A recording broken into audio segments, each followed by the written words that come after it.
Активисты Народного фронта провели рейд по разбитым улицам Якутска. Это Жарницкого, Чайковского, Петра Алексеева, Чеченко, Ильминская, Пилотов и Хатын-Юряское шоссе.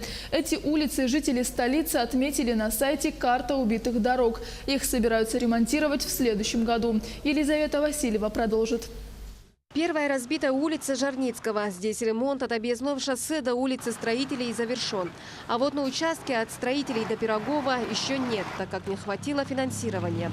Поэтому работа перенесена на более поздний срок.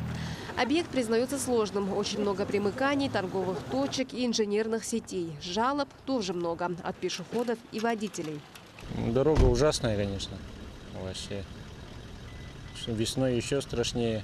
Поэтому надеемся на лучшее. Оцениваем, конечно, удовлетворительно. Не очень хорошо. Надо поработать, конечно, здесь Жарницкую улицу делать надо. По центру проспект Ленина. Жарницкая эта улица уже, пора ее делать уже, конечно. Ну, не знаю почему. Года 2 такая его делали, 3 назад. А почему она опять такая стала? Непонятно. Из-за того, что нету водостоков, из-за этого вот так вот. А так дороги более-менее стали лучше, конечно. Следующей убитой дорогой является улица Петра Алексеева. Ремонт здесь начался с улицы Лермонтова.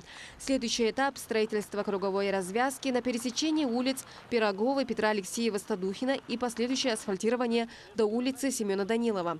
Строительство круговой развязки решит проблему постоянных пробок со стороны Пирогова. Ремонт подразумевает также строительство тротуаров, наружного освещения, элементов благоустройства и водоотведения. Третий этап – это непосредственно выход с Семена Данилова до окружного шоссе. То есть прямой доступ будет к окружному шоссе. Тем самым мы разгружаем основные улицы, которые примыкают. Это Жарницкого и Дзержинского. В этом году планировали отремонтировать 10 дорог, но удалось только 4. Все из-за отсутствия денег и непродолжительности строительного сезона. Летом еще и обильные дожди мешают переработке с асфальтом. В следующем году работа, на которой выделено 1,5 миллиарда рублей, продолжится. Планируется ремонт 20 дорог и 3 мостовых переходов. Но, как стало известно, подрядчик пока отсутствует. Елизавета Васильева, Григорий Хлопков, Георгий Григорьев, Якутск.